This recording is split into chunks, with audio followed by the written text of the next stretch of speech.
Merhaba. Oh, I decided. Congratulations, everyone.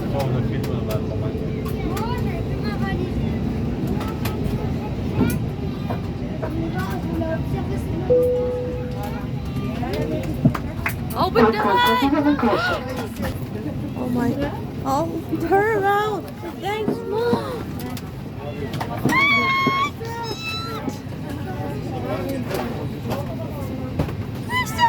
Sayın konuklarımız, uçaktan iniş the aircraft in order and starting from the first row. Except for the first 2 rows, please remain seated and wait for the row in front to exit the aircraft first.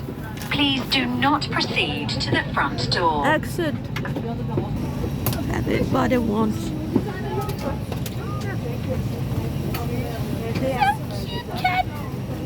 Bye bye. Bye bye.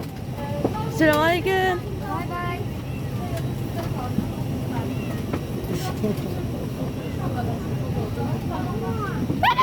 Buyurun. Bir kalp kabinimiz var. Bye bye. Bye bye. Everybody wants now. Allah! Teşekkür ederim. Hayır. Hayır. Hayır.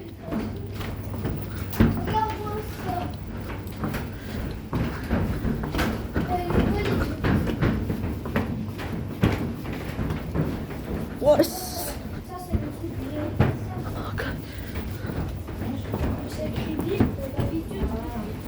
Selamünaleyküm.